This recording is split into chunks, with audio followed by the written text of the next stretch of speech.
رقت عيناي شوقا ولطيبة ذرفت عشقا فأتيت إلى حبيبي فاهدأ يا قلب ورفقا صلي على محمد. السلام عليك يا رسول الله. السلام.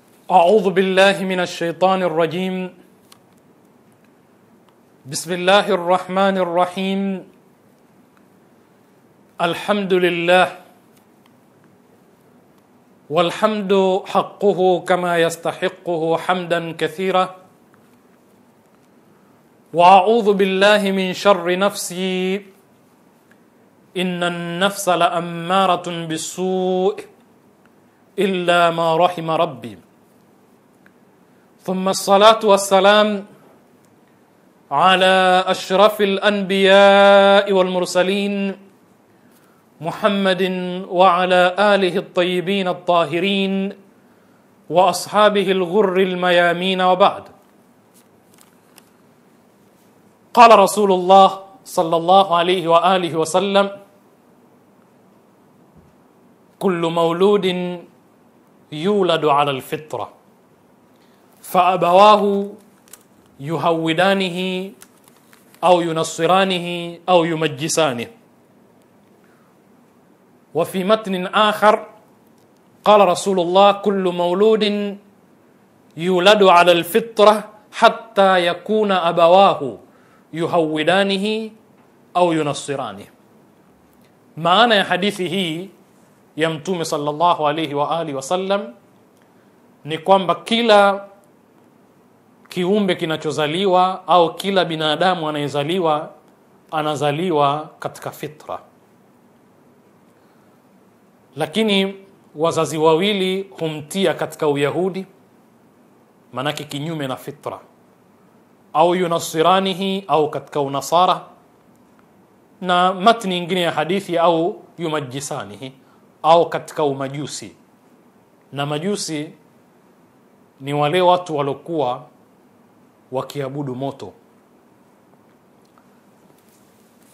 Karibuni katika mazungumzo yetu ambapo tumekuwa kwa muda mrefu tukizungumza juu ya masala ya maadili na tabia njema kwa mtazamo wa Kiislamu. Tumo bado katika utangulizi wetu, na kwa kumbukumbu zangu ni kwamba kipindi cha leo ni kipindi cha 7 katika ule utangulizi ambao tulisema utakuwa ni mrefu, kutuandaa kuelewa masala ya tabia na maadili mema katika Uislamu, yani akhlaqi, na namna ambavyo akhlaqi zina mchango katika ujenzi wa jamii mpya. Katika mazungumzo yaliyopita tumezungumza kuhusu dhana ya fitra, kwamba Uislamu umejengeka katika fitra. Fitra maana ni yale maumbile ya asli, na sheria za Kiislamu zimewekwa katika misingi ya kuwa zinakwenda sambamba na fitra. Kila kiumbe cha Mwenyezi Mungu kimepewa ile physical structure yake kwa sababu ya lile jukumu muhimu. Kama ni mwanamke na mwanaume ameitwa ar-rijalu qawwamuna 'ala an-nisa'i, si kwa sababu kuna upendeleo au si kwa sababu kuna kumdhulumu mwanaume au mwanamke, kwa sababu mwanaume anaweza kusema kwamba amedhulumiwa kwa kupewa jukumu la kutunza na kutunza familia kifedha, kimali, na mwanamke hajapewa jukumu hilo.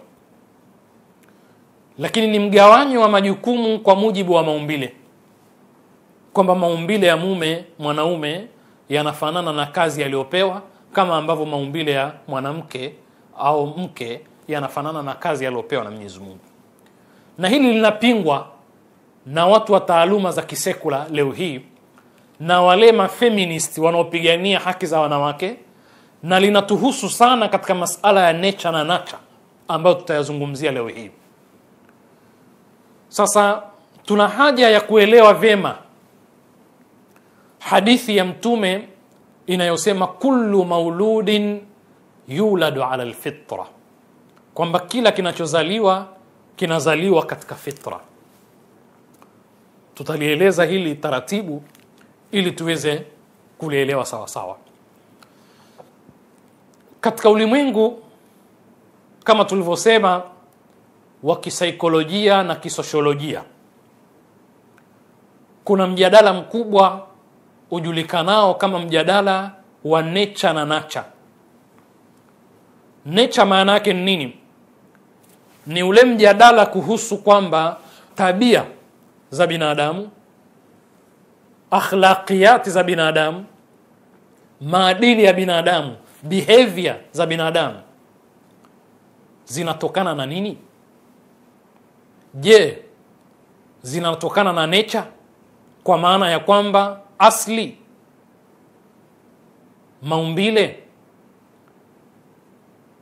kwa maana ya kwamba kama ambavyo binadamu anaweza kurithi kwa wazazi wake sifa za kimaumbile mbalimbali, sifa za urefu, rangi yake, nywele zake na vingine. Vipi kuhusu ukarimu na ubakhili, ushujaa na uoga, uongo na kupenda kusema ukweli, kuwa na husuda, kuwa na choyo? Vyote hivi vinatokana na nini? Je, vinatokana na urithi? Na hapa ndipo tutakapoona makabila mbalimbali yamepewa sifa mbalimbali. Watansamehe watu wenye makabila yao, lakini tunatoa mifano. Kwa hivyo Mpare anasifika kwamba mbakhili ni kwa sababu asili yao, maumbile yao ni mabakhili kimaumbile. Kuna jamii nyingine sitaki kutaja kwamba wanawake wao wanasifika kwamba hawajui no, wanajua yes tu. Kwa hivyo yoyote akiwataka wanamkubali kwa urahisi. Hii sifa ni sifa ambayo inatokana kimaumbile, wamirithi katika jinsi zao na cells zao na mabongo yao. Kuna vitu wanavirithi vinavyoathiri hiyo tabia.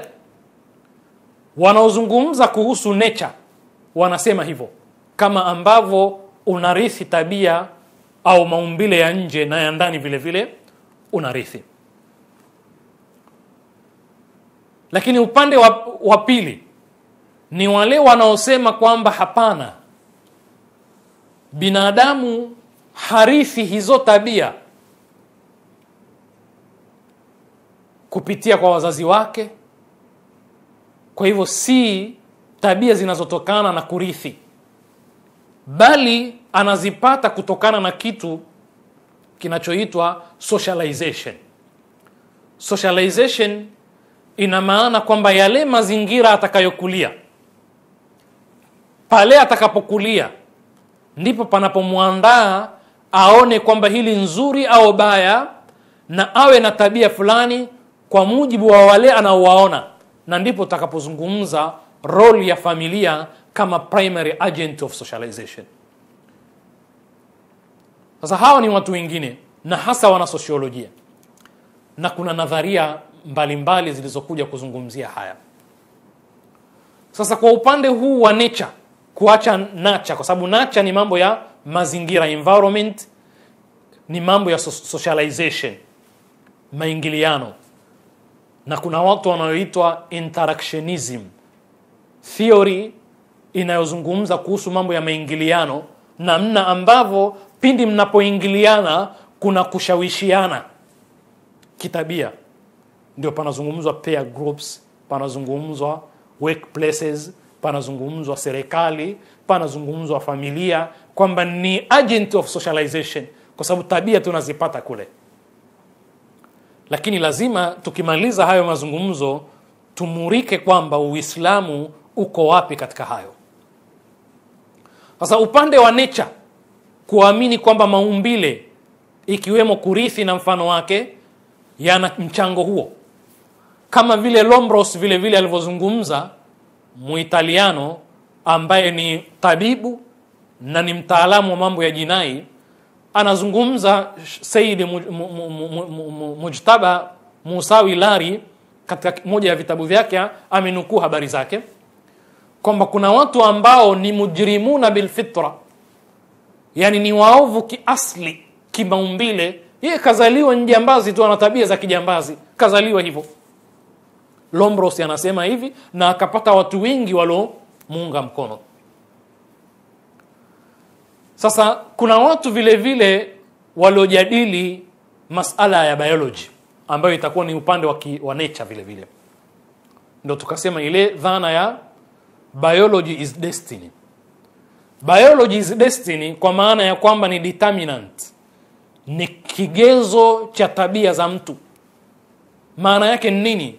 Maana yake ni kwamba katika maumbile ya mtu kibiolojia, genes na cells zake zina vishawishi vinavyoshawishi aina fulani ya tabia. Ajabu, Lombros katika research yake aliyoifanya, ambapo sisi hatulazimiki kuwa ni mateka wa tafiti za kisayansi mbalimbali zinazofanyika, kwa sababu tafiti nyingi ambazo wanasema wenyewe wanatafuta empirical evidence, tafiti nyingi tumeziona kwamba baadaye haziko valid wala haziko reliable kwa sababu nyingi sana. Kwa hivyo hauwezi zikawa ni general, ziko specific, na tabia ya research inatakiwa iwe general, kwamba unaweza uka-apply sehemu nyingine kwa watu wengine na time tofauti ikaleta result zile zile. Hiyo ndiyo maana research inapofanywa ikakupa findings, zile findings zake ili zitambulikane kwamba ziko valid na ziko reliable, lazima ziwe ni general, sio specific. Kwa maana ya kwamba naweza nikazipeleka zile findings zika apply na zikawa na the same results kwa watu wengine, mahala pengine na nyakati tofauti. Mara nyingi hakuna hilo, bali watu hufanya research juu ya research, wakatengua research za mwanzo. Lakini sisemi kwamba research zote ni batil, lakini nataka kuonesha kwamba hatuwezi kutegemea 100% zile findings za research. Tukasema kama alivyosema Sigmund Freud kwamba sasa hivi hakuna kuamini dini, bali wajibu wetu ni kuamini science, kwa sababu tunahitajia empirical evidence. Sasa katika hali kama hiyo, panapozungumzwa biology is destiny, maana yake ni kwamba biolojia, sababu za biological factors zina play role kubwa katika kuinfluence behavior za mtu. Lombros alifanya kituko katika research yake. Alifikia mahala mpaka kuelezea aina ya macho ya mtu mwovu anayeweza kufanya jinai mbalimbali kama mauaji na mfano wake. Akaelezea macho yanavyokuwa, masikio yake yakoje. Kwa hivyo ni kutaka kutuambia kwamba yale maumbile ya nje yanatafsiri tabia ya mtu. Si tunasema maumbile ya ndani ndio yanatafsiri tabia ya mtu. Ndivyo mtazamo wa Kiislamu. Na ndio tukasema wewe ni roho kabla ya mwili. Binadamu aliumbwa kama roho kabla ya mwili, na anapokufa ni roho kutengana na mwili, roho itaendelea kuwepo. Kwa hivyo mjengo wa ndani ndio wewe kihalisi, huu wa nje ndio kivuli chenyewe. Kwa hivyo mwili wako ni kama jumba la konokono, konokono mwenyewe ndio ile roho yako. Sasa amefanya research hiyo, Sayyid Mujtaba anaelezea aina ya macho, masikio, sijui nini. Kwa hivyo leo hii watatokea watu ambao hata kitizama mkono wako anataka kuambia tabia yako ikoje kutokana na maumbile yako. Kwa hiyo tunaamini kwamba biology is not destiny. Sio determinant, si kitu ambacho hatuwezi kumake changes. Na hii ina athari kubwa katika masala ya kuamini nature na nurture kama tutakavyoelezea. Sasa sitaki kuelezea Uislamu unasemaje. Kwanza tuwatizame masekularisti wakoje katika hili. Angalau wamekwenda wakafanya tafiti mbalimbali, safari yao ikawa ni ndefu, mpaka wakafikia katika hatima ambayo tutaieleza, kisha tuone sisi kama Waislamu tunakutana nao wapi na wapi tunaachana. La kwanza ni hilo, kwamba biology sio destiny, haiwezi ikawa ni determinant ya tabia za mtu kiasi kwamba hawezi kubadilika kwa sababu ana factors za kibiolojia zilizomfanya awe na tabia fulani. Ndio nikasema ukizungumza haya huwezi kuweka mbali dhana ya fatalism, aljabriya, kule kutenzwa nguvu. Kama maumbile yako ndivyo yalivyokuwa, kwa maana ya kwamba yanakulazimisha, kwa nini Mungu akuadhibu kwa kufanya kitendo kibaya kesho? Sasa kuna nadharia mbalimbali, hatuna haja ya kujadili moja baada ya nyingine, lakini tutataja baadhi tu. Ila kuna watu wa pande mbili, kuna wanasaikolojia na wanasosiolojia. Tunaweza tukataja baadhi tu, kama vile Piaget katika wanasaikolojia na Sigmund Freud. Hawa vile vile wamefanya tafiti zao katika masala ya behavior, tabia za binadamu zinatokana na nini. Wameelezea zile sababu za kimaumbile, nature, na mchango wa nature. Lakini hatimaye wakafikia mahala wakasema kwamba nature na nurture vyote vimo, kwa maana ya kwamba ile asli na maumbile ya binadamu yana mchango katika tabia zake, lakini vile vile mazingira anayokulia katika maisha yake binadamu, akiwa tangu mdogo au hata akiwa mtu mzima, yana develop behavior. Wanasosiolojia vile vile kama George Mead na vile vile Charles Cooley na wengine vile vile na wenyewe wamezungumza kuhusu mchango wa mazingira na socialization katika kudevelop behavior za mtu, tabia za mtu, kwamba ana tabia gani inategemea mazingira alokulia. Lakini hawakuweza kukanusha moja kwa moja, bali wamekubali na kukiri kwamba kuna mchango wa nature, sababu za kimaumbile katika tabia za binadamu. Ila wamesema kwamba mchango wa socialization, ikiwemo environment, una nafasi kubwa zaidi kuliko mchango wa nature. Kwa hiyo nature ina nguvu kuliko nature, lakini vyote viwili vipo. Sasa labda tutoe mifano fulani ambayo inazungumzwa sana katika vitabu vya sosiolojia na pengine na baadhi ya vitabu vya saikolojia. Katika masala ya socialization ni yale maingiliano yanayoshawishi tabia za wale wanaoingiliana. Maana yake kuwepo pamoja na kuwa na interaction na maingiliano, kuna kulearn, kujifunza mmoja kwa mwingine, kuna kuathiriana. Hii ndio maana socialization. Kwa hivyo socialization ni lifelong process, ni mchakato wa kimaisha ambao hatuwezi kuepuka. Ni jambo lipo, haliepukiki, madhali uko hai. Ila pawepo na isolation. Isolation maana yake ni kule mtu kutengwa na jamii. Sasa nakuuliza swali, lau kama mtoto mdogo mwenye miezi miwili akitengwa, akawekwa mbali na jamii, akawa anapewa tu mahitaji ya chakula, lakini hakuna anayezungumza naye, hakuna anayeingiliana naye, hakuna anayesema naye, hasikii sauti zozote zile, hakutani na watu, kisha akakaa kwa kiasi cha miaka 10 na 20, unadhani atakuwaje? Unadhani atakuwa na tabia gani? Hapo ndio tutakapoelewa maana socialization na umuhimu wake katika kudevelop behavior za mtu. Hataweza kuzungumza lugha yoyote kwanza, hataweza kusema yule, lakini hatakuwa na ustaarabu waliokuwa nao binadamu wengine. Na lau ukimchukua, na hili tukio limetokea, panasemwa Tanzania, nimesoma katika vyombo vya habari, japokuwa wenzetu wamefanya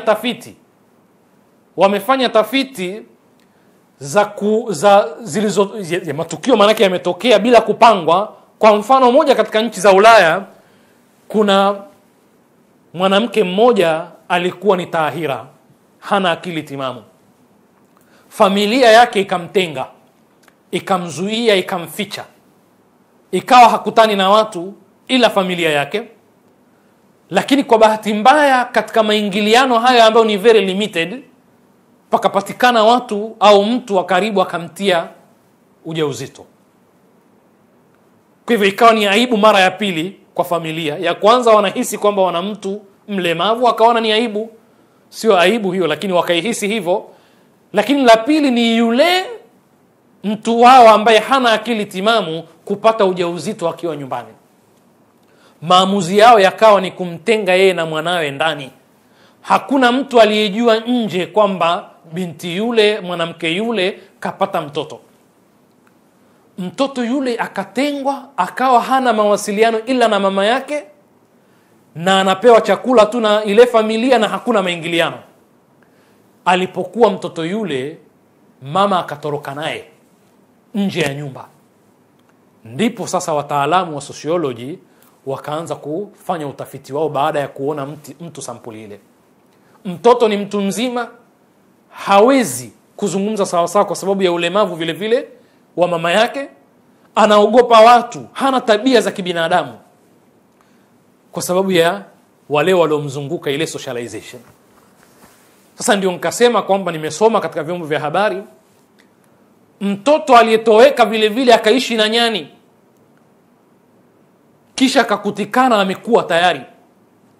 Unadhani atakuwa na tabia za namna gani? Huyo mtoto mkimchukua, labda mumfunge kamba, hawezi maisha na binadamu.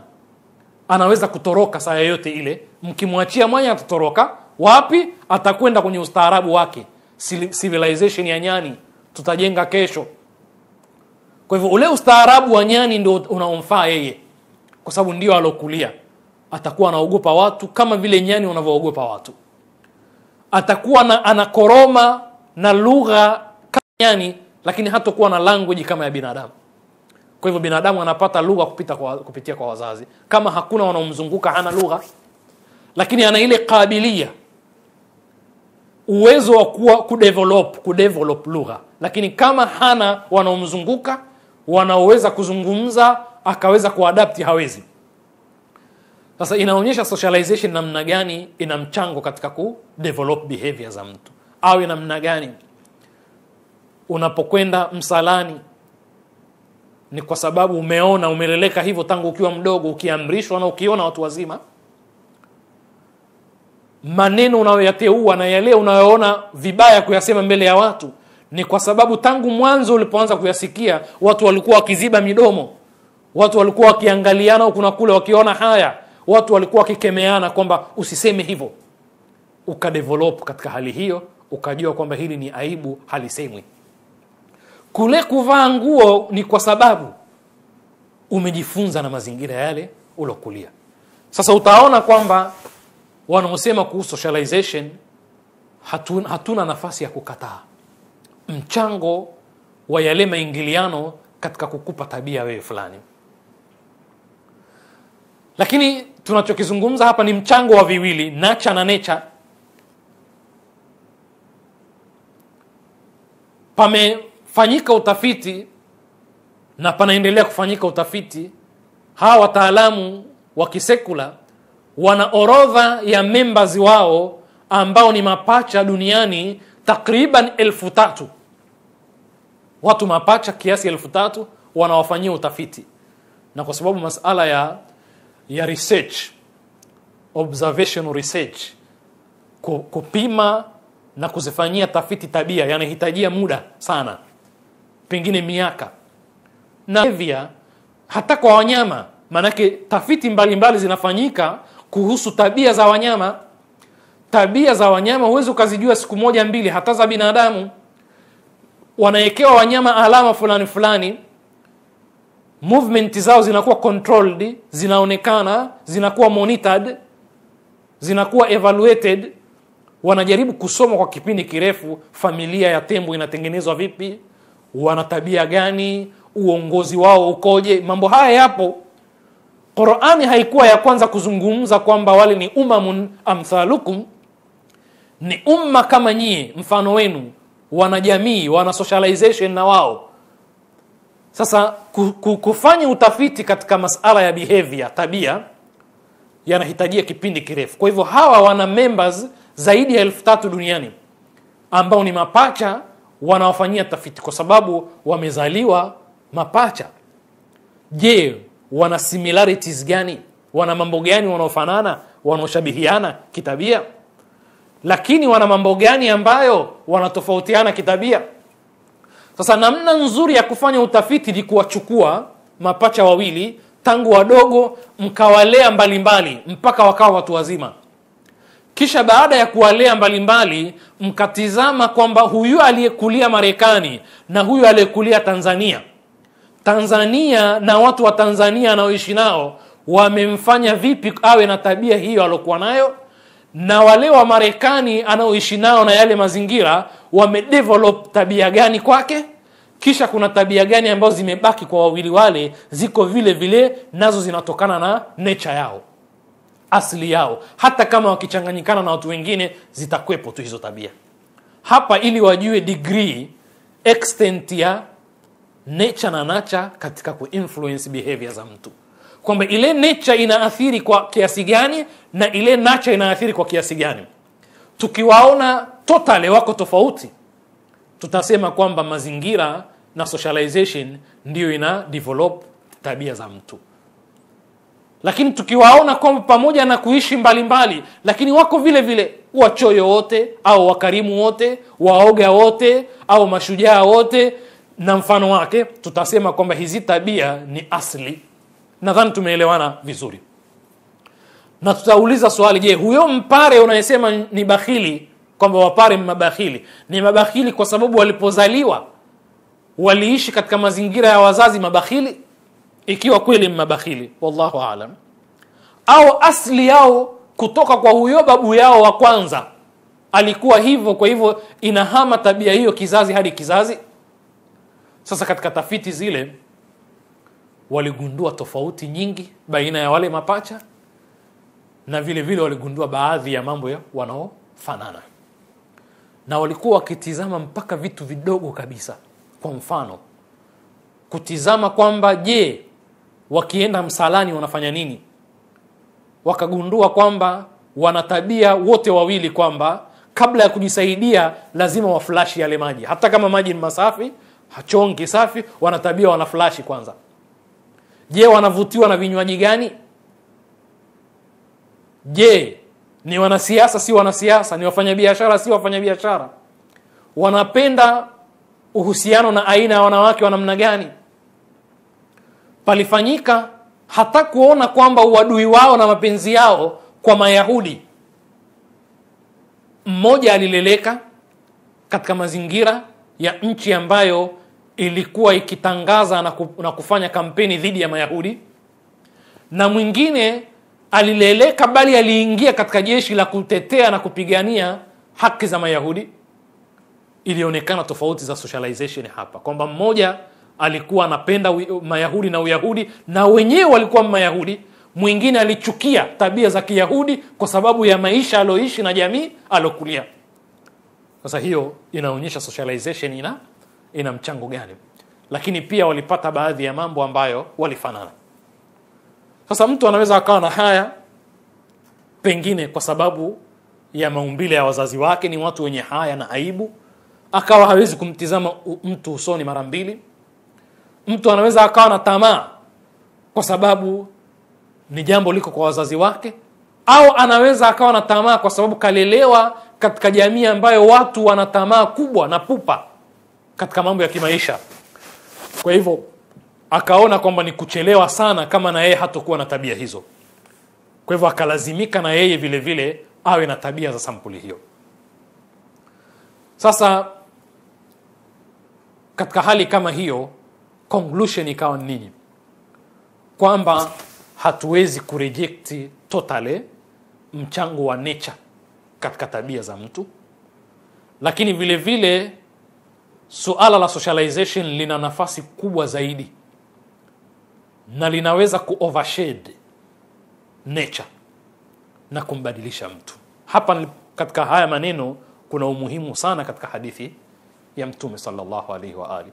Hii ni conclusion ya wataalamu wengi, nimekutajia baadhi kama kina Coley, Charles Coley na George Mead na wengine, lakini wengi katika wana sosiolojia wana mrengo huo, tofauti kabisa na kina Lombros, mtaalamu wa Kiitalia.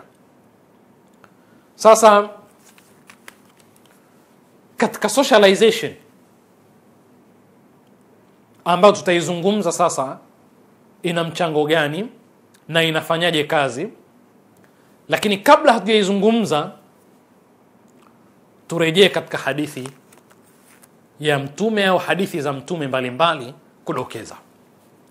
Lakini ifahamike kwamba hatuwazungumzi wataalamu wa kisekula kama measurement, kama kipimo cha kauli za wengine, kama mizani ya kupima watu wengine akiwemo Mtume, bali tunatumia kauli ya Mtume ambayo ni ya Mwenyezi Mungu Subhanahu wa Ta'ala kama kigezo cha kupima mawazo ya wengine wasiokuwa Mtume, wasiokuwa Mwenyezi Mungu Subhanahu wa Ta'ala katika jambo, kiasi kwamba lau wakikosea sisi tutashikamana na lile la Mwenyezi Mungu na Mtume, kwa sababu Mtume alikuwa ni zaidi ya kuwa ni profesa au mwanafalsafa au mfano wake. Ni kumshusha hadhi Mtume utakapompa cheo cha profesa, cheo cha mwanafalsafa, utakuwa umemkosea heshima sana bwana Mtume. Kwa hivyo hatumpimi Mtume na hawa, lakini kwa kuwa ndo miwani iliyovaliwa duniani leo hii, tunataka kuwaonyesha saidi nyingine kwamba Mtume kabla yao, miaka kiasi zaidi ya 1000 kabla ya watu hao tuliowataja majina yao, watu wa karne za karibuni, ametoa misingi ya kimalezi na kuonyesha ushawishi wa tabia unaanzia wapi. Kama ni mahala panapovuja, tuzibe lile tundu, tulirekebishe. Sasa mahala ambapo ni makutano, tuitizame vizuri hadithi ya Mtume. Lakini kabla hatujaitizama, lazima tueleze neno fitra maana yake nini. Je, fitra ni nature hivyo tunavyoielezea sasa hivi? Sasa Mtume anasema kullu mauludin, kila, taban kwa uelewa wangu juu ya Uislamu, uelewa mdogo mchanga, naamini kwamba mauludin, taban unasema walad mauludin, lakini inaweza ikawa ni maana pana zaidi, kwamba kwa sababu yusabbihu lillahi ma fi samawati wa ma fil ardh, kila kilichomo mbinguni na ardhi vyote vinamsabihi Mwenyezi Mungu. Kwa hivyo hakuna kinachoumbwa hakimtambui Mungu. Lakini hapa tunatizama binadamu. Kwa hivyo mmea wowote ukimea unamtambua Mwenyezi Mungu na unamsabihi. Na pengine mmoja katika maana ya tasbihi ya viumbe vya Mwenyezi Mungu visivyokuwa binadamu ni kule kwenda katika system iliyowekwa na Mwenyezi Mungu, kwamba mmea ukipata mahitajio yake lazima ukue na kustawi, ukue. Kule kukua ni kufata amri ya Mungu, ni kwenda kwa taratibu za Mungu. Hakuna kuasi, mti unakwenda vizuri unless ukose virutubisho vya kutosha ambavyo ni sababu za kimaumbile, hauwezi kukua. Kwa hivyo maumbile, jiwe lina tabia yake, lina components zake, lina athiri na kuathiriwa jiwe. Udongo vile vile unapokea na kutoa, unapokea maji, unaweza kustawisha mmea, majani na mfano wake. Unafanya kazi yake bila taksir, uko responsible, uko accountable. Hiyo ndio taa ya Mwenyezi Mungu. Inaweza ikawa ni moja katika maana kwamba viumbe vya Mwenyezi Mungu vinakwenda kama vilivyoumbwa. Mti unakuwa, unatoa matunda, watu wanakula, miaka nenda rudi mpaka unazeeka, unakufa, haugomi siku moja kutoa matunda. Labda usipewe kile ambacho maana yake ni faqidu shay, ni sawa sawa na maskini, hawajibiki kuwa atoe zaka, lakini madhali unapokea na wenyewe unatoa, uko katika tasbihi ya Mwenyezi Mungu. Lakini mtume anasema kullu mauludin, kila kinachozaliwa, tumzungumze binadamu, yuladu ala alfitra, kwa sababu alipozungumza yuhawidanihi yunasiranihi tumeelewa kwamba anayezungumzwa binadamu. Kullu mauludin yuladu ala alfitra, kila kinachozaliwa kinazaliwa katika fitra. Je, fitra ni nature tulioizungumzia? Hapana. Fitra ina tofauti na nature kwa kiasi fulani, kwamba kuna maumbile ni kweli, lakini kule hatukuzungumza maumbile gani. Hayo maumbile waliozungumza hawa wataalamu imma ni tabia nzuri au mbaya, ndicho walichokizungumza wao waliposema nature. Kwa hivyo nature inaweza ikawa mbaya au nzuri, lakini sisi tunazungumza fitra, kwamba Uislamu ni fitratullahi allati fatara an-nasa alayha, yani khalqatuhu allati khalaqa an-nasa alayha, ndio umbo na umbile. A'ta kulla shay'in khalqahu, kila kitu kakipa umbile. Thumma hada, akakiongoza kwa mujibu wa umbile, sio kinyume na umbile, kwa sababu italeta madhara. Umbile haliwezi ku respond positively ikiwa kile kinachofanywa ni kinyume na maumbile. Kwa hivyo ukifanya tendo lolote kinyume na maumbile kuna madhara yake. Mwanaume akamwingilia mwanaume mwenzake kuna madhara yake, sababu ni kinyume na maumbile. Maumbile hayataki hivyo, wanyama wenyewe hawafanyi hivyo, lakini binadamu aliyopewa khiari akafanya hivyo. Sasa fitra maana yake ni kumtambua Mungu, kwamba kila kinachozaliwa kinazaliwa katika maumbile ya asli. Ni yepi?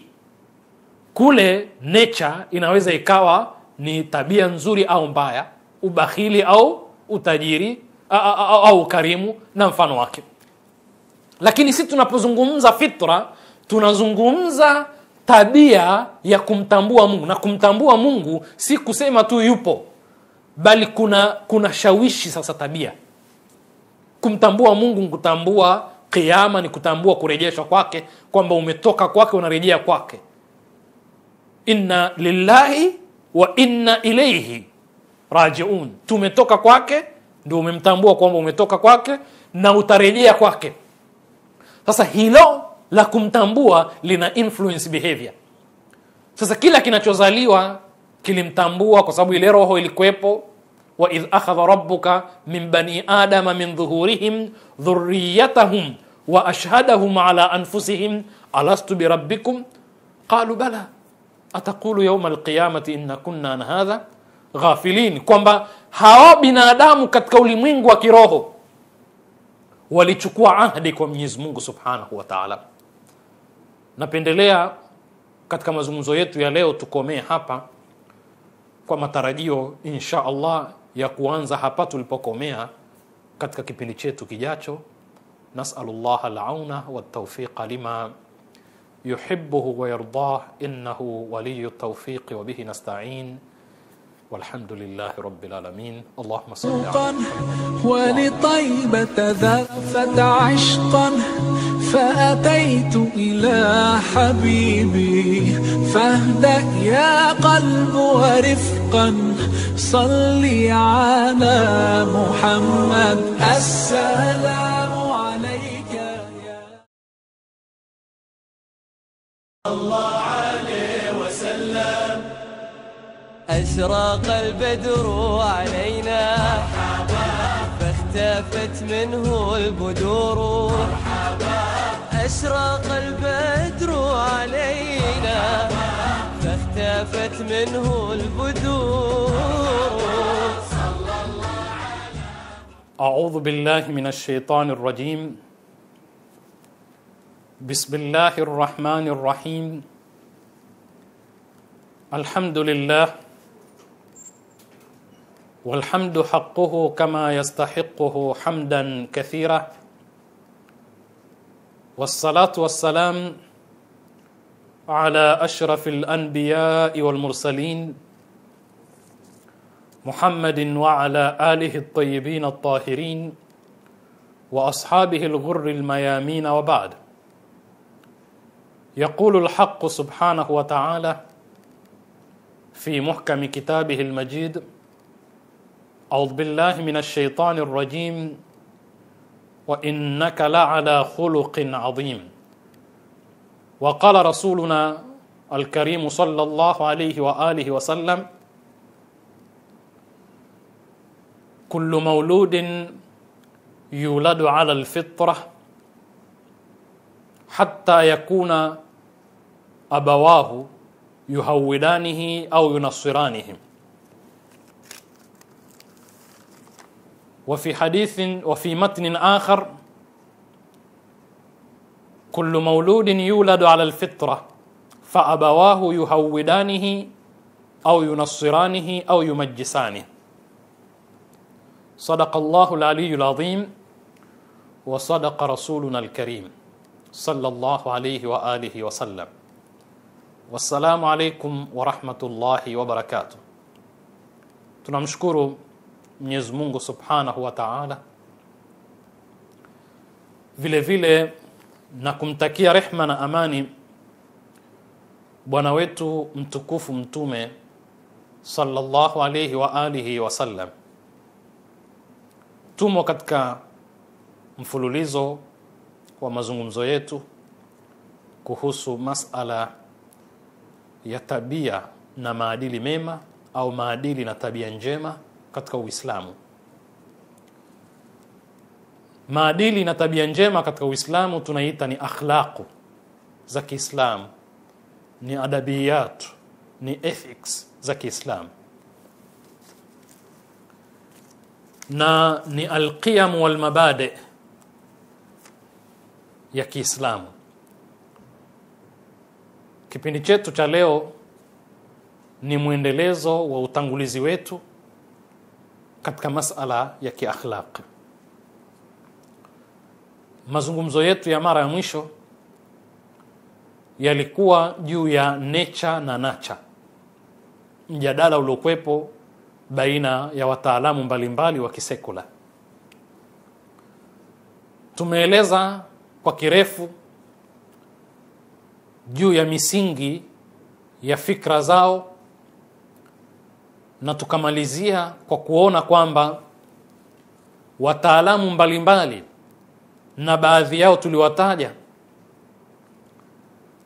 wamefikia hatima ya kusema kwamba nature, maumbile, kama vile sababu za kurithi zina mchango katika tabia za mtu kumfanya awe na tabia fulani. Lakini kuhusu nature kwa maana ya maingiliano ya kijamii na jamii inayomzunguka, mazingira anayoishi mtu, na yenyewe vile vile yana mchango katika tabia za mtu kumfanya awe katika tabia fulani.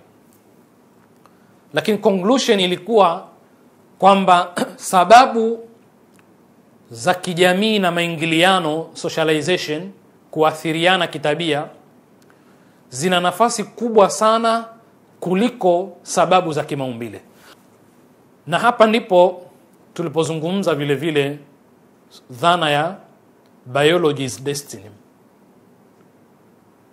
Tukasema kwamba ikiwa tutaamini kwamba kuna tabia ambazo haziepukiki, ni za kimaumbile, zinatokana na jinsi zako na cells zako zinazojenga ubongo na sehemu nyingine, ni tabia za kurithi, lazima tuzungumze suala la aljabriya, fatalism, kutenzwa nguvu, na lazima tuzungumze kuhusu adhabu ya Mwenyezi Mungu kwa mtu ambaye maumbile ndiyo yamempa tabia fulani na alikuwa hana namna ya kuweza kuleta mabadiliko.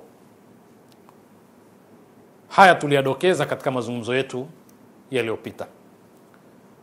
Nakumbuka kwamba tulikomea katika kuelezea neno fitra ambalo Mwenyezi Mungu Subhanahu wa Ta'ala amelitumia katika Qur'ani mahala pengi. Alhamdulillahi fatiri samawati wal ardi, himdi zote ni za Mwenyezi Mungu aliyeumba mbingu na ardhi. Kwa hivyo fatara kwa maana ya khalaqa, fitratullahi allati fatara an-nasa alayha kwa maana ya khalqatuhu allati khalaqa an-nasa alayha. yale maumbile yake aliyowaumbia watu. Lakini je, maumbile, fitra kwa maana ya maumbile ni sawa sawa na nature ambayo Kiarabu inaitwa at-tabi'a? Bila shaka tunaweza kutumia neno nature katika neno fitra, lakini sio nature ile, kwa sababu kule katika nature, kwa wale wanaozungumza kuhusu nature, hawazungumzii upande mmoja tu kwamba ni negative side au positive side, kwamba ni swala ijabi au salbi, ni tabia chanya au hasi anazozirithi mtu, bali wanazungumza uwezekano wa kuwa na tabia nzuri za kuzaliwa au tabia mbaya za kuzaliwa, yani za kurithi. Lakini tunapokuja katika Uislamu tunazungumza kuhusu fitra, hatuna maana ile. Tunazungumza kwamba ile khalqatullahi ni kule kuumbwa katika maumbile ya kumtambua Mungu. Kwa hivyo kullu mauludin yuladu ala alfitra, kila kinachozaliwa katika binadamu kinazaliwa katika kumtambua Mungu. Tumesema katika binadamu kwa sababu ya hadithi yenyewe, lakini si kwamba anemtambua Mungu binadamu tu. Na tumeonyesha uwezekano wa maana ya kuwa vile visivyokuwa binadamu vinamtambua vipi Mungu, ni kule kuishi katika system iliyowekwa na Mungu, mfumo uliowekwa na Mungu, bila kukiuka ule utaratibu. Kitu kile kiko katika ibada. Sasa ibada yenyewe ni kwa kutenzwa nguvu, ni karhan au kurhan au kwa khiari yao, hilo ni swala jingine. Lakini tunafahamu kwamba mwenye khiari binadamu. Malaika hawana khiari katika kumwasi Mwenyezi Mungu au kumtii. Binadamu na majini ndio wanatakiwa wamtii Mwenyezi Mungu, lakini wanaweza imma wamtii au wamwasi. Sasa fitra katika matamshi ya Kiislamu, msamiati wa Kiislamu, msamiati wa Kiqur'ani, ina maana maumbile ya kumtambua Mungu hapa. Sasa kumtambua Mungu tu haitoshi, wala haijakusudiwa hilo tu. Ni kwamba kule kumtambua Mungu ni kutambua yale ya Mungu. Kwa hivyo kullu mauludin yuladu ala alfitra, maana yake fitra yake ni ukweli, uaminifu, upendo, ukarimu, ushujaa na sifa zote ambazo ni nzuri. Ndio fitra yenyewe, ndio kumtambua Mungu kwenyewe. Kwa hivyo kumtambua Mungu ni kutambua yale ya Mungu anayoyakubali na kuyapokea. Ndipo tunapozungumza kwamba suala si nature tu. Ni nature ipi? Ni asili ipi? Ni maumbile yapi? Ni maumbile mazuri ya kutambua vizuri. Hiyo ni fitra ya binadamu, sio zao la jamii, mazingira anayokulia binadamu. Kwa maana hii kwamba fitra ndicho kitu anachozaliwa nacho binadamu, ndio ukarimu alomkirimu Mwenyezi Mungu binadamu, ndio asili yake, lakini atabadilika uwezekano. Kwa sababu swali litakalofuata ni kwamba kwa nini mbona watu wanakuwa waongo?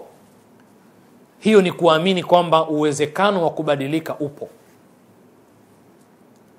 Ule uwezo wa kufanya mabadiliko upo, yawe ni negative au positive, yawe ni mabadiliko chanya au hasi, salbi au ijabi, yote hayo yanawezekana. Sasa katika hali kama hii tumtizame bwana Mtume sallallahu alaihi wa ali. Katika hadithi moja matni yake inasema hatta yakuna abawahu, mpaka ifikie wawe wazazi wake wawili, huyu aliyezaliwa, mpaka ifikie wale wazazi wake wawili wafikie mahala yuhawidanihi, wamtoe katika fitra, wampeleke katika alyahudia, au yunasiranihi, wampeleke katika nasrania. Lakini matni ingine inasema kullu mauludin yuladu ala alfitra fa abawahu. Fa inaonyesha kipindi kifupi baada ya kuzaliwa, na ndipo tutakapozungumza kwa kirefu katika masala ya malezi na mtoto. fa abawahu yuhawidanihi, basi wazazi wake wawili wanamtia katika uyahudi, manake wanamtoa katika fitra, katika yale maarifa ya kweli. Au yunasiranihi au yumajjisani, au nasrania, au katika majusi, watu wanaoabudu moto. Kwa hiyo anakuwa ametoka katika ile fitra. Nini maana hii role ya wazazi wawili katika hadithi ya Mtume? Inamaanisha mchango wa socialization, mchango wa mazingira, mchango wa makuzi anayokulia mtu. Tena Mtume hakuthibitisha tu mchango wa hivyo, bali kwa hadithi hiyo Mtume anathibitisha kwamba huo mchango wa socialization, kama walivyogundua baadaye wasiokuwa Waislamu katika wataalamu tuliowataja, kwamba huo mchango wa socialization katika kudevelop behavior za mtu, katika kuinfluence behavior za mtu, kushawishi aina fulani ya tabia, unaweza kuovershade na kushinda ile nafasi ya maumbile ya fitra ya asli. Anaweza kutoka katika fitra. Hilo ndivyo. Kwa hivyo kuna tabia ambazo si za Kiislamu. Ukila riba, pengine umekwenda katika Yahudia, innamal bay'u mithlu riba, ndio principle zao, na wana mchango mkubwa sana katika kuasisi riba. Na tutaona sisi katika vielelezo namna ambao hata mapapa wa zamani waliwazungumza vibaya kuhusu masala ya riba na kuasisi dhana ya riba. Hawakuanza jana, walianza hata kabla ya wakati wa Mtume, na wakati wa Mtume ndio walikuwa wakifanya kazi ya riba kwa kiasi kikubwa, biashara ya riba ile. Sasa mazingira ndiyo yanatufanya tuone kwamba hakuna uchumi bila riba, lakini si kweli kwamba benki inaweza ikaendeshwa, haiwezi kuendeshwa bila riba. Uchumi wa dunia hauwezi kusimama bila riba, bali ni mindset yetu, ni namna tulivyokulia, ni mazingira tulioandaliwa. Sasa hii ina maana kwamba kama tutakavyoona kwamba mtoto unapomzaa akawa ni kijana mdogo, hajui kusema uongo kwa sababu haendi kinyume na fitra, hajui kuiba, ni shujaa, haogopi. Lakini wewe ndio unaitengeneza uoga kwa mtoto. Pindi mtoto anapokataa kunywa uji, ukamtishia dude kwamba anywe, la sivyo dude litamkamata, litamdhuru, huo unakuwa ni wimbo wa kila siku, aogope ili anywe uji. Una develop tabia ya uoga kwa mtoto, anakulia nayo, hatimaye anakuwa muoga. Mtoto anapokuwa hataki kunywa uji, kisha ukamtishia kwamba kama hanywi utampa mwenzake, nimpe fulani, nimpe, kisha unatishia ili ujenge tabia ya choyo kwake, kwamba akubali kunywa ili yule mwenzake asipate.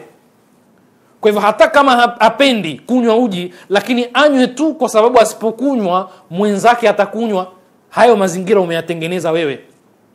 Unamjengea choyo ya kunyima wenzake, hata kama kile alichokuwa nacho hakihitaji, lakini hatoi.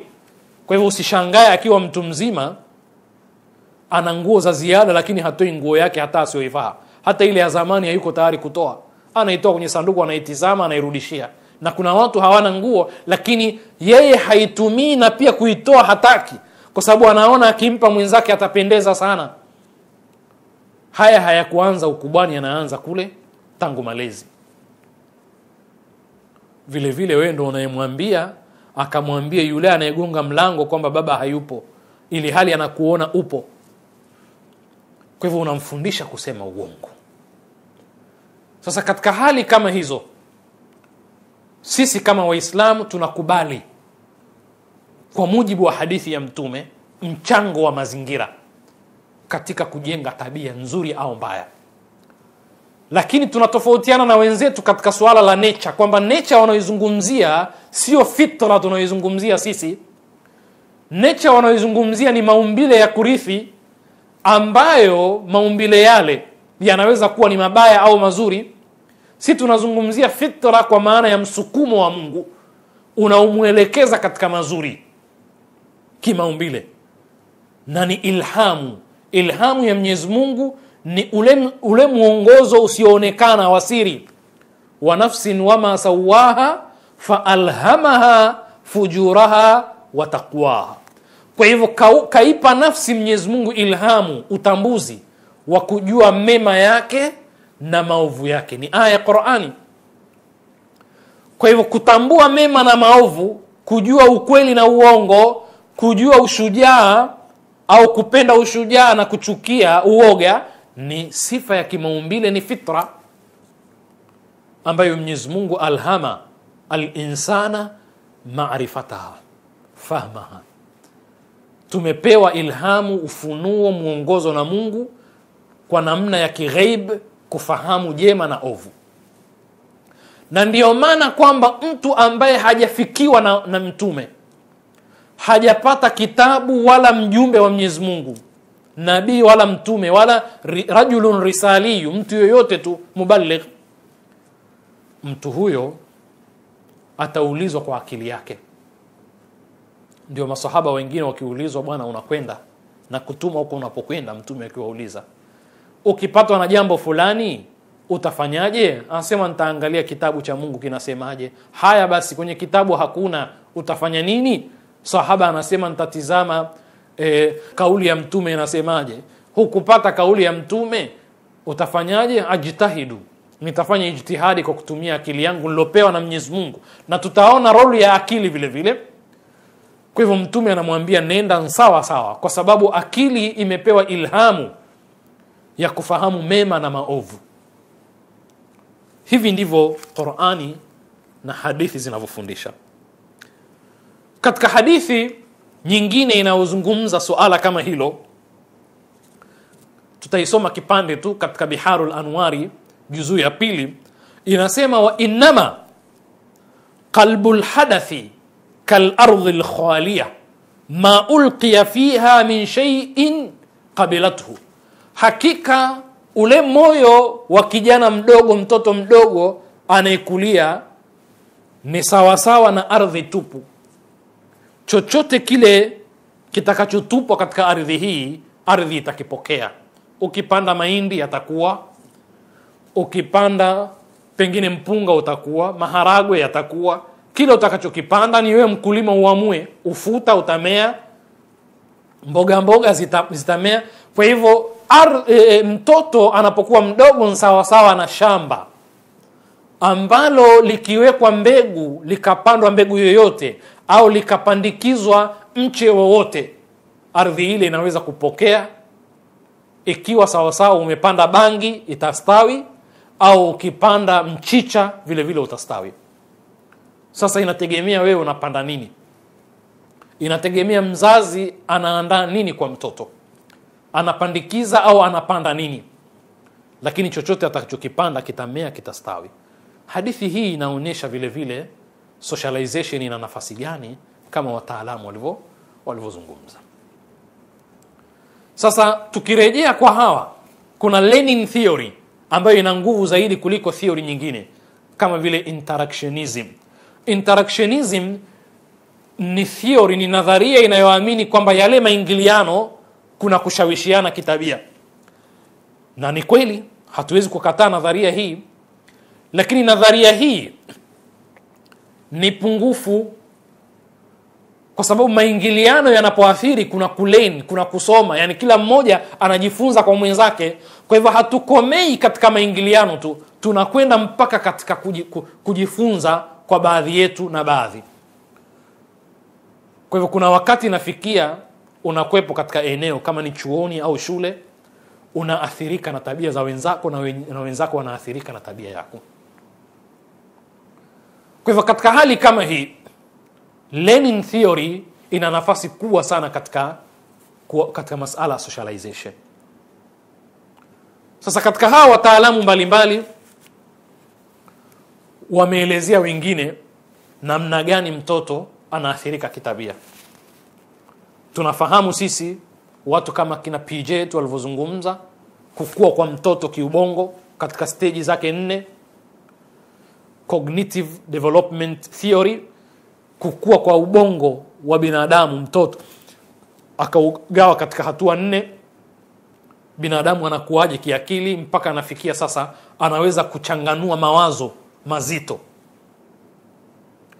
Lakini huyo ni mwanasaikolojia. Kuna wanasosiolojia ambao vile vile kama kina Charles Cooley, na yeye vile vile ameelezea namna gani binadamu ana develop behavior na kujitambua ile shakhsia yake, namna gani anaweza kutambua yeye ni nani na awe vipi.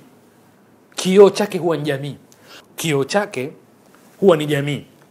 Na ameita nadharia yake ni looking glass self. Looking glass self, namna ambavyo binadamu anavyojishape tabia zake kwa kutizama kwamba jamii inamtazama vipi. Kwa hivyo mtoto anaweza kuona kwamba kuvaa nguo fulani unapendeza kwa sababu alipovaa wazazi walimsifia, wakasema hebu muangalie, masha Allah kapendeza, hebu nenda hivi, hebu geuka, masha Allah. Anaamini kwamba kapendeza kweli. Anapoambiwa mzuri anaamini kwamba kweli ni mzuri. Ana develop tabia hiyo, anakuwa katika hali hiyo. Kwa hivyo jamii ndio inamwambia wewe nani uwe vipi. Kwa hivyo ikiwa uko rejected na familia yako, rejected vipi? Kwa maana hausifiwi kwa sifa yoyote, haupongezwi kwa lolote lile, kila siku unakemewa, unaoneshwa kwamba ni mbaya, kwa sababu shuleni hufanyi mazuri yanayotakiwa na wazazi, hufanyi kazi zako za shule, nyumbani hufanyi kazi zako. Kwa hivyo kila siku unakemewa tu na kuoneshwa kwamba hufai. Ni kweli hutofaa. Wanakusindikiza katika tabia hiyo. Kwa hivyo vile wanavyokuona ndivyo utakavyojivalu wewe, kwamba kumbe mimi sifai, kumbe mimi si mtu mzuri. Na ndio maana wataalamu wengine wakasema kwamba ukiwa na mtoto si muaminifu, mathalan tabia hiyo ya kutokuwa muaminifu, ukitaka kuiondosha, muamini. Mtume mahala ambapo umehifadhi fedha zako, usijali mtume, usimuoneshe kwamba humuamini, kwa sababu utamsindikiza katika ile tabia, lakini muoneshe kwamba unamwamini. Ukiwa na mtoto ameonyesha tabia za kibakhili kwa sababu moja au nyingine, nacha au necha, lakini unataka sasa wewe kubadilisha zile tabia, nunua zawadi, mpe yeye agaie wenzake. Kwa hivyo utakapoleta zawadi, mpe yeye agaie, ili ajifunze, muonyeshe kwamba unamwamini, anaweza kufanya vile. Lakini unapomuonyesha mbakhili, utamsindikiza katika ile sifa. Sasa vile utakavomvalu, utakavomuonesha. Kwa hivyo katika nadharia hii ya Charles Cooley anazungumza kuhusu looking glass self, kwa maana ya kwamba vile wanavyokutizama ndivyo unavyodevelop tabia zako, una develop self, ile shakhsia yako inajengeka vile. Kwanza hatua ya kwanza na hatua 3, imagination. Kabla una imagine, unajenga taswira ya kwamba jamii inakuonaje, unawasilisha jambo, unawasili mbele ya jamii, kisha unajenga picha kwamba jamii baada ya kukuona imetathmini vipi. Jamii ya kwanza ni familia, wazazi na nini na nje. Sasa unajenga imagination kwamba sasa wameshaniona nilivyo present jambo au nilivyotokeza kwao katika sura hii, wamepokea vipi. Unajenga imagination, wamesifu, wamepiga makofi, wamepongeza. Kisha mwishoe unajenga picha. Sasa picha gani? Kwamba kitu hichi ni kizuri kwa sababu nimesifiwa. Unaweza ukatekeleza sasa kivitendo. Kwa hivyo kivitendo ni kwamba unapofanya jambo katika jamii lolote lile, mara nyingi unangojea uone jamii na respond vipi. Ni sawa sawa na paka ambaye ameingiza mkono wake au mguu wake katika sufuria, anachukua nyama. Response yako ni kumpiga, na anajua. Kwa hivyo akikuona tu anakimbia, sababu anajua ile response na mno utakavyolipokea hilo jambo. Lakini unapoamua kumrushia paka nyama ale, hawezi kukimbia, atakaa na atakula kwa matumaini na utulivu, kwa sababu anakusoma wewe, una respond vipi, una act vipi, anasoma ile non-verbal communication baina yako na yeye. Kwa hivyo unconsciously mtoto anajifunza, anaangalia namna mzazi anavyorespond. Hujaribu kufanya kitu, kisha anaangalia mzazi anakipokea vipi. Ukikemea, ana develop tabia ya kwamba si kizuri.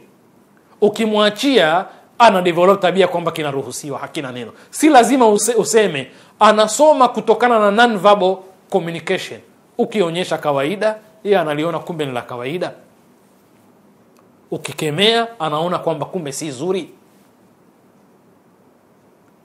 Sasa ndio hivyo. Kwa hivyo akiapia, anatizama kwanza namna gani mmepokea, na yeye ata develop tabia fulani. Sasa ataona kwamba kumbe hili nzuri au baya. Kwa hivyo ukiacha kukemea, utaonyesha ruhusa. Ukikemea, utakuwa umemzuia kufanya jambo lile. Huu ni mukhtasari tu wa maelezo ya bwana huyu mtaalamu katika masala ya kisosiolojia. Kama tulivyosema, namna ambavyo socialization ina mchango mkubwa sana katika kudevelop behavior. Lakini Piaget yeye anazungumza kisaikolojia vipi ubongo wa binadamu tangu akiwa mtoto unavyokuwa na kutambua mambo. Ndio anaanza sensory motor stage.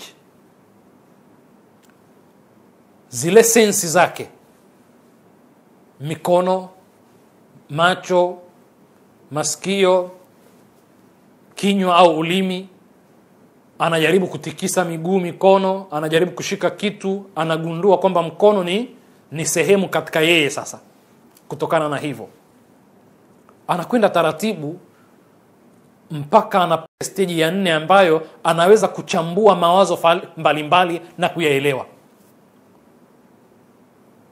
Lakini yale mazingira vile vile yana nafasi kubwa katika kumfanya yeye ajitambue namna alivyokuwa na aweze kuendelea. Lakini pia hatuwezi kukataa mchango wa nature, kwa sababu mtoto hafundishwi kunyonya, haelekezwi namna ya kunyonya, bali anapozaliwa huwa kama vile anatafuta chakula, na anapotiliwa kinywani chuchu ya mama yake huendelea na ile shughuli.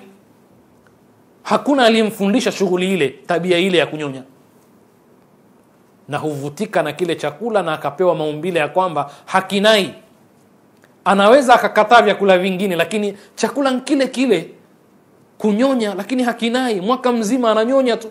Bila shaka maziwa yanabadilika, uzito wake, zile content zake. Maziwa ya kwanza kabisa si sawa sana maziwa baada ya siku kadhaa. Maziwa ya mwezi wa kwanza si sawa sana mwezi wa pili. Maziwa ya mama yake akiwa na mwaka si sawa sana. Na haya ni maumbile kayaweka Mwenyezi Mungu, si mambo ya sadfa.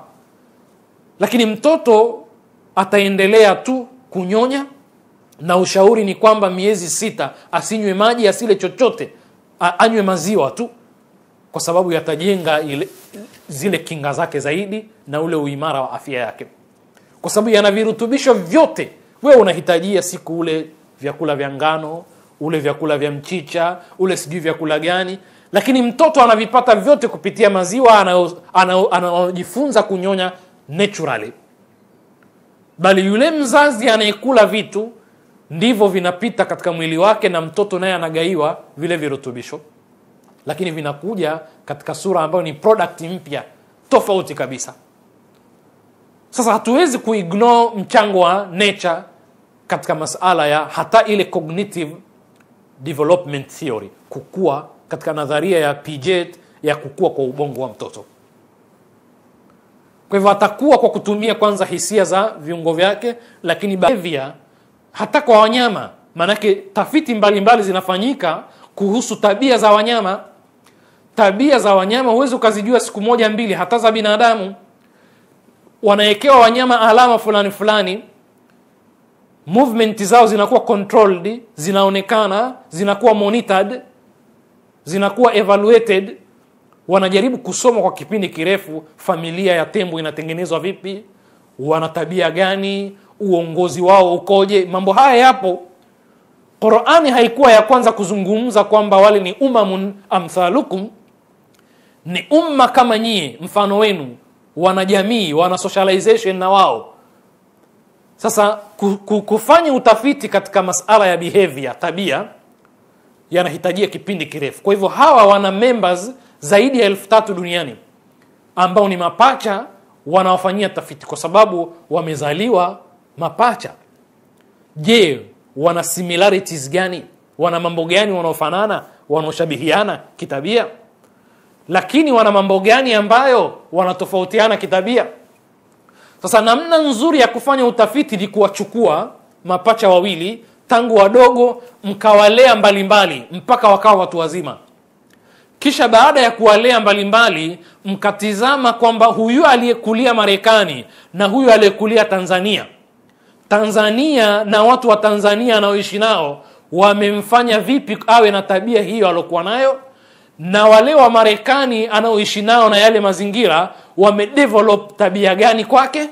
Kisha kuna tabia gani ambazo zimebaki kwa wawili wale, ziko vile vile, nazo zinatokana na nature yao, asili yao. Hata kama wakichanganyikana na watu wengine zitakwepo tu hizo tabia hapa, ili wajue degree, extent ya nature na nature katika kuinfluence behavior za mtu, kwamba ile nature inaathiri kwa kiasi gani na ile nature inaathiri kwa kiasi gani. Tukiwaona totally wako tofauti, tutasema kwamba mazingira na socialization ndio ina develop tabia za mtu. Lakini tukiwaona kwamba pamoja na kuishi mbalimbali, lakini wako vile vile, wachoyo wote au wakarimu wote, waoga wote au mashujaa wote na mfano wake, tutasema kwamba hizi tabia ni asili. Nadhani tumeelewana vizuri. Na tutauliza swali, je, huyo mpare unayesema ni bakhili, kwamba wapare mabakhili, ni mabakhili kwa sababu walipozaliwa waliishi katika mazingira ya wazazi mabakhili? Ikiwa kweli mabakhili, wallahu aalam, au asli yao kutoka kwa huyo babu yao wa kwanza alikuwa hivyo, kwa hivyo inahama tabia hiyo kizazi hadi kizazi. Sasa katika tafiti zile waligundua tofauti nyingi baina ya wale mapacha, na vile vile waligundua baadhi ya mambo ya wanaofanana, na walikuwa wakitizama mpaka vitu vidogo kabisa. Kwa mfano, kutizama kwamba je, wakienda msalani wanafanya nini. Wakagundua kwamba wana tabia wote wawili kwamba kabla ya kujisaidia lazima waflashi yale maji, hata kama maji ni masafi, hachongi safi, wana tabia wanaflashi kwanza. Je, wanavutiwa na vinywaji gani? Je, ni wanasiasa si wanasiasa, ni wafanyabiashara si wafanyabiashara, wanapenda uhusiano na aina ya wanawake wa namna gani? Palifanyika hata kuona kwamba uadui wao na mapenzi yao kwa Mayahudi. Mmoja alileleka katika mazingira ya nchi ambayo ilikuwa ikitangaza na kufanya kampeni dhidi ya Mayahudi, na mwingine alileleka bali aliingia katika jeshi la kutetea na kupigania haki za Mayahudi. Ilionekana tofauti za socialization hapa, kwamba mmoja alikuwa anapenda Mayahudi na Uyahudi na wenyewe walikuwa Mayahudi, mwingine alichukia tabia za Kiyahudi kwa sababu ya maisha aloishi na jamii alokulia. Sasa hiyo inaonyesha socialization ina mchango gani. Lakini pia walipata baadhi ya mambo ambayo walifanana. Sasa mtu anaweza akawa na haya pengine kwa sababu ya maumbile ya wazazi wake, ni watu wenye haya na aibu, akawa hawezi kumtizama mtu usoni mara mbili. Mtu anaweza akawa na tamaa kwa sababu ni jambo liko kwa wazazi wake, au anaweza akawa na tamaa kwa sababu kalelewa katika jamii ambayo watu wana tamaa kubwa na pupa katika mambo ya kimaisha. Kwa hivyo akaona kwamba ni kuchelewa sana kama na yeye hatakuwa na tabia hizo. Kwa hivyo akalazimika na yeye vile vile awe na tabia za sampuli hiyo. Sasa katika hali kama hiyo, conclusion ikawa nini? Kwamba hatuwezi kureject totally mchango wa nature katika tabia za mtu, lakini vile vile suala la socialization lina nafasi kubwa zaidi na linaweza overshade nature na kumbadilisha mtu. Hapa katika haya maneno kuna umuhimu sana katika hadithi ya Mtume sallallahu alaihi wa ali. Hii ni conclusion ya wataalamu wengi, nimekutajia baadhi kama kina Coley, Charles Coley na George Mead na wengine, lakini wengi katika wana sosiolojia wana mrengo huo, tofauti kabisa na kina Lombros, mtaalamu wa Kiitalia. Sasa katika socialization ambayo tutaizungumza sasa, ina mchango gani na inafanyaje kazi, lakini kabla hatujaizungumza turejee katika hadithi ya Mtume au hadithi za Mtume mbalimbali kudokeza. Lakini ifahamike kwamba hatuwazungumzi wataalamu wa kisekula kama measurement, kama kipimo cha kauli za wengine, kama mizani ya kupima watu wengine akiwemo Mtume, bali tunatumia kauli ya Mtume ambayo ni ya Mwenyezi Mungu Subhanahu wa Ta'ala kama kigezo cha kupima mawazo ya wengine wasiokuwa Mtume, wasiokuwa Mwenyezi Mungu Subhanahu wa Ta'ala katika jambo, kiasi kwamba lau wakikosea sisi tutashikamana na lile la Mwenyezi Mungu na Mtume, kwa sababu Mtume alikuwa ni zaidi ya kuwa ni profesa au mwanafalsafa au mfano wake. Ni kumshusha hadhi Mtume utakapompa cheo cha profesa, cheo cha mwanafalsafa, utakuwa umemkosea heshima sana bwana Mtume. Kwa hivyo hatumpimi Mtume na hawa, lakini kwa kuwa ndo miwani iliyovaliwa duniani leo hii, tunataka kuwaonyesha saidi nyingine kwamba Mtume kabla yao, miaka kiasi zaidi ya 1000 kabla ya watu hao tuliowataja majina yao, watu wa karne za karibuni, ametoa misingi ya kimalezi na kuonyesha ushawishi wa tabia unaanzia wapi. Kama ni mahala panapovuja, tuzibe lile tundu, tulirekebishe. Sasa mahala ambapo ni makutano, tuitizame vizuri hadithi ya Mtume. Lakini kabla hatujaitizama, lazima tueleze neno fitra maana yake nini. Je, fitra ni nature hivyo tunavyoielezea sasa hivi? Sasa Mtume anasema kullu mauludin, kila, taban kwa uelewa wangu juu ya Uislamu, uelewa mdogo mchanga, naamini kwamba mauludin, taban unasema walad mauludin, lakini inaweza ikawa ni maana pana zaidi, kwamba kwa sababu yusabbihu lillahi ma fi samawati wa ma fi al-ardh, kila kilichomo mbinguni na ardhi vyote vinamsabihi Mwenyezi Mungu. Kwa hivyo hakuna kinachoumbwa hakimtambui Mungu. Lakini hapa tunatizama binadamu. Kwa hivyo mmea wowote ukimea unamtambua Mwenyezi Mungu na unamsabihi. Na pengine mmoja katika maana ya tasbihi ya viumbe vya Mwenyezi Mungu visivyokuwa binadamu ni kule kwenda katika system iliyowekwa na Mwenyezi Mungu, kwamba mmea ukipata mahitajio yake lazima ukue na kustawi, ukue. Kule kukua ni kufata amri ya Mungu, ni kwenda kwa taratibu za Mungu. Hakuna kuasi, mti unakwenda vizuri unless ukose virutubisho vya kutosha ambavyo ni sababu za kimaumbile, hauwezi kukua. Kwa hivyo maumbile, jiwe lina tabia yake, lina components zake, lina athiri na kuathiriwa jiwe.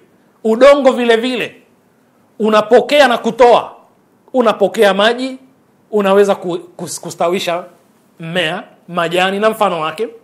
Unafanya kazi yake bila taksir, uko responsible, uko accountable. Hiyo ndio taa ya Mwenyezi Mungu. Inaweza ikawa ni moja katika maana kwamba viumbe vya Mwenyezi Mungu vinakwenda kama vilivyoumbwa. Mti unakuwa, unatoa matunda, watu wanakula, miaka nenda rudi mpaka unazeeka, unakufa, haugomi siku moja kutoa matunda. Labda usipewe kile ambacho manake ni faqidu shay, ni sawa sawa na maskini, hawajibiki kuwa atoe zaka, lakini madhali unapokea na wenyewe unatoa, uko katika tasbihi ya Mwenyezi Mungu.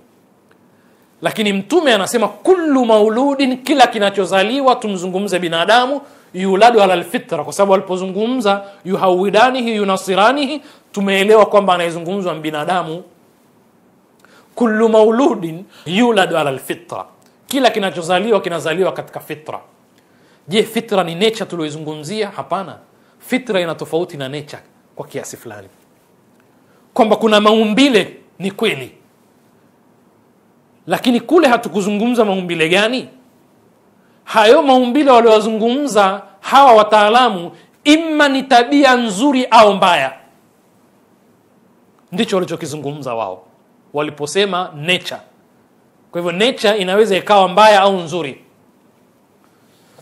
lakini sisi tunazungumza fitra, kwamba Uislamu ni fitratullahi allati fatara an-nasa alayha, yani khalqatuhu allati khalaqa an-nasa alayha, ndio umbo na umbile. A'ta kulla shay'in khalqahu, kila kitu kakipa umbile. Thumma hada, akakiongoza kwa mujibu wa umbile, sio kinyume na umbile, kwa sababu italeta madhara. Umbile haliwezi ku respond positively ikiwa kile kinachofanywa ni kinyume na maumbile. Kwa hivyo ukifanya tendo lolote kinyume na maumbile kuna madhara yake. Mwanaume akamwingilia mwanaume mwenzake kuna madhara yake, sababu ni kinyume na maumbile. Maumbile hayataki hivyo, wanyama wenyewe hawafanyi hivyo, lakini binadamu aliyopewa khiari akafanya hivyo. Sasa fitra maana yake ni kumtambua Mungu, kwamba kila kinachozaliwa kinazaliwa katika maumbile ya asli. Ni yepi? Kule nature inaweza ikawa ni tabia nzuri au mbaya, ubakhili au utajiri au ukarimu na mfano wake. Lakini sisi tunapozungumza fitra tunazungumza tabia ya kumtambua Mungu, na kumtambua Mungu si kusema tu yupo, bali kuna shawishi sasa tabia. Kumtambua Mungu ni kutambua kiyama, ni kutambua kurejeshwa kwake, kwamba umetoka kwake unarejea kwake. Inna lillahi wa inna ilayhi rajiun, tumetoka kwake, ndio umemtambua kwamba umetoka kwake na utarejea kwake. Sasa hilo la kumtambua lina influence behavior. Sasa kila kinachozaliwa kilimtambua kwa sababu ile roho ilikuwepo. Wa idh akhadha rabbuka min bani adama min dhuhurihim dhurriyyatahum wa ashhadahum ala anfusihim alastu bi rabbikum qalu bala ataqulu yawm alqiyamati inna kunna an hadha ghafilin, kwamba hawa binadamu katika ulimwengu wa kiroho walichukua ahadi kwa Mwenyezi Mungu Subhanahu wa Ta'ala. Napendelea katika mazungumzo yetu ya leo tukomee hapa, kwa matarajio insha Allah ya kuanza hapa tulipokomea katika kipindi chetu kijacho. Nas'alullah al-auna wat-tawfiq lima yuhibbuhu wa yardah, innahu waliyyu at-tawfiq wa bihi nasta'in. والحمد لله رب العالمين. اللهم صل على محمد وعلى آل محمد. أشرق البدر علينا فاختفت منه البدور. أشرق البدر علينا فاختفت منه البدور.